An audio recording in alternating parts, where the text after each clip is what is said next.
Do you ever wonder why a bird is able to fly long distances without flapping his wings? It's because he knows his aerodynamics.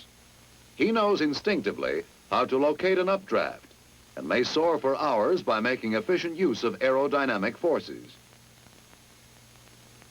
He knows that in order to gain altitude or soar in a given direction, he must have a suitable angle of attack, even though his attitude remains in an almost constant nose-down or beak-down position. However, man wasn't born with built-in flight instincts, nor did his mother teach him aerodynamics. Since that part of your education was neglected, we'll try to supply it in part.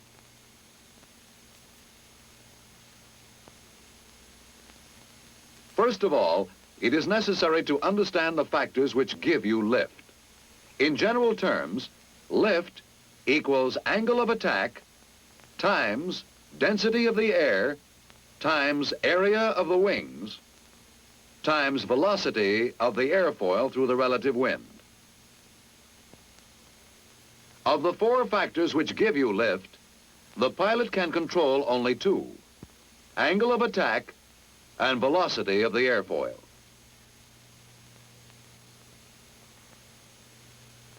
In a helicopter, the velocity of the airfoil results basically from the rotation of the rotor blades.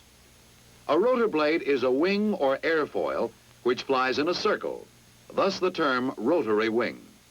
The chief characteristic of rotary wing flight is that relative wind and resultant lift is created by the rotation of airfoils through the air.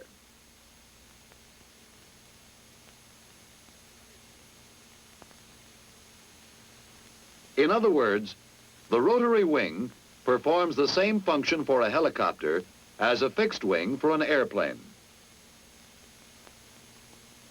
The only difference is that in order to produce lift, a rotary wing flies in a circle, whereas a fixed wing moves forward through the air.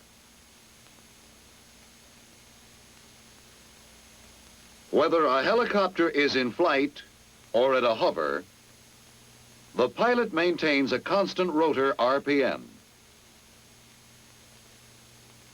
Therefore, the way he varies lift is to vary angle of attack.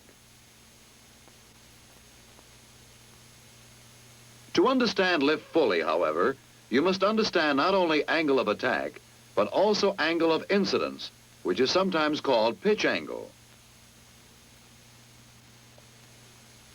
On a fixed-wing aircraft, the angle of incidence is determined by the relative position of the fuselage and the wing.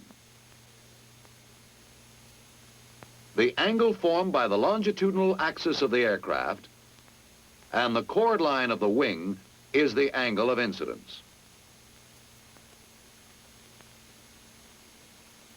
The chord line of a wing is an imaginary straight line extending from the leading edge to the trailing edge. For our purposes, it is used to measure angles in reference to the wing. On a fixed-wing aircraft, the angle of incidence cannot be changed by the pilot. This leads us to the one essential difference between angle of incidence on a fixed-wing aircraft and on a helicopter.